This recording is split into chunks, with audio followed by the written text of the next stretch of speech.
Hey, what is going on, ladies and gentlemen? My name is Rage, and we are back today once again with a raid overview and guide here for the skill section utilizing the Vigilante team. So I did want to test this out and obviously document it for you guys. But yes, if you have all of your Vigilante team at level 95, gear tier 18 with some respective upgrades here and there, you are able to actually do all three nodes for the Chaotic Storm raids at the highest difficulty in the skill section. So let me just quickly go through all of the upgrades here that you can see visually.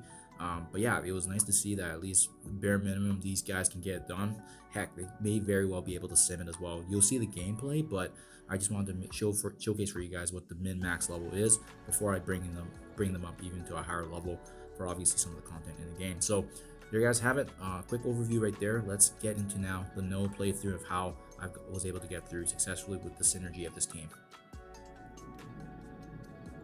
And really the beauty of this team is the fact that you're going to see once they get rolling, and yes, you can see they're a little squishier, obviously working things out, but you start things off with Silver Sable's ultimate, and that's really the bypass there for the gladiators that you're up against. And it's really the synergy and being able to use, Hit Monkey to control, but as well all the different attacks that these enemies have are kind of rendered useless because our Vigilante team is able to get a lot of attacks in. As you can see, the number of debuffs, we have constant damage being done. And remember, this is a team that's under leveled right now because they don't recommend level 95 doing this. It should actually be higher, but they do a lot of damage right now. The first node is very straightforward. As you can see, we basically just want to focus on some of the high damage dealers, and debuffs really are kind of what's doing its thing, right? You can see we have great sustain. Punisher, he's definitely a character I want to bring up even higher because he really does well in this mode. He gets a lot of energy and a lot of attacks going in and out, so it's huge. Enemies that typically have charges in the past, as well as, like I said, that huge gladiator taunt is rendered basically useless given the dynamic of this team and how they're able to flip all those, including the safeguard, right? So that's why it's massive. And you'll see it's pretty fun to use this team. The constant debuffs, these characters just can't move at all, and that's really where the beauty of this team synergy does come from. Now, I do think that the first node is the easiest, so this is probably one of the safer ones to sim if you're only stopping at level 95. Obviously, I wouldn't recommend stopping here because we're needing Vigilantes going forward. There's probably going to be a new raid coming, but you can just see how straightforward this is, though, making short work of this first and easy node right here. Just chop some footage there just because it takes a little bit to get this gladiator, but like I said, going forward, I'm probably going to sim this first node. Straightforward, no problems whatsoever.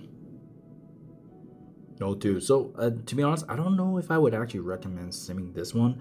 I noticed when I was playing through it, this one is quite a bit harder, but you'll also see here that we actually have a difficulty finishing. You'll see at the end here, we actually run out of time right before the finish here, but this one's important because if you don't control some of the enemies, I can definitely see it not going your way. So this is where the probable additional investment in the Vigilante team is going to be required. But yeah, you want to take down some of the more important targets here, like obviously Forge, having that revive there for the team, as well as the synergy of the Extreme X-Men team. Remember, they're still a raid team, so they're going to have some bonuses here that you got to take advantage of and work against. But I mean, otherwise, same story as the first node, right? The number of debuffs that we got. Now, if you're only running level 95 like myself, your team is probably going to be a little squishier, right? So that's why you do have to be careful. Always be aiming for the enemies that have higher turn meter. As you can see there, we're just working our way top down and controlling as much as we can as well. Characters like Gambit, it was important that we stunned him because now he can't use his passive attacks. And now we are targeting a character like Nightcrawler who can do some real crazy damage if he gets his ultimate off. So that's why you do want to be still paying attention. And that's where I don't know if I would recommend simming this node because of knowing what we know about Extreme X-Men team. But having said that, you can see once you get going and you know how to control them, yeah, same story as node 1, right? Super straightforward. The enemies aren't really able to move, and that's kind of the beauty of this team. They're really able to control and prevent them from really having an opportunity to do anything against us, right? So we're going through, we're making the attacks here, and once again, Punisher coming in big with his ultimate that just completely, absolutely just does work. Beautiful. It's great to kind of see that rework there in action. 10 out of 13 enemies remaining now. And remember, we controlled Forge and Gambit at the very beginning, so they're really not that helpful at all, which is great to see. And then now, going ahead once again, Silver Sable's ultimate, which is the massive flip, and basically working our way top down, aiming for the enemies that we have to control. Hitmonkey's ultimate is always pivotal. He's got a very useful stun that you want to make sure that you're controlling the enemy you want to control, as well as applying ability blocks as well. And then working our way through the basically the list of enemies here. But you can see we're kind of dwindling for time a bit here, and this is what I mean. Unfortunately, this was the node I wasn't able to finish on time. I started hitting auto here, and it is what it is, right? We're just going through and doing our work. But yeah, this team is fun, guys. It's great to see that even at level 95 gear tier 18, they're able to do the highest level of the chaotic storm raids, which is kind of what you're going for in terms of value. With them being the newest raid team, obviously we have Thunderbolts also coming. But yeah, this last little rendition here of Rogue coming in, make sure you control her. If she gets her abilities off, it could hurt. And now we're basically just trying to clean up. As you can see, ran out of time, but they had no issues actually cleaning up this node. But yeah, just a showcase for you guys that it does work. Okay, last but not least, this is probably the second easiest node, and this one for sure I should have actually used this in, but again, I need to see the battle play before I go through and commit to it, right? So you'll see here a couple of things. I could see it going wrong if obviously our allies aren't strong enough in autoing where they should. But there's a couple of Gwendoms here. They can hit like a truck if you're not aiming for them correctly at the very beginning. But seeing as how we targeted them, and then we did make sure that we controlled the Ghost Rider as well, so there's not as much passive damage being done. I think that's probably why, you know, we're able to control this a little better. I wouldn't recommend simming this node if you don't have a built-up Vigilante, just because, like I said again, I don't think they, you know, design some of these raids with the intention that they want you to raid the auto sim. Having said that, if you have your team higher, this is definitely a recommended one, just because it's not as hard as the second node, but they just do need a little bit more protection.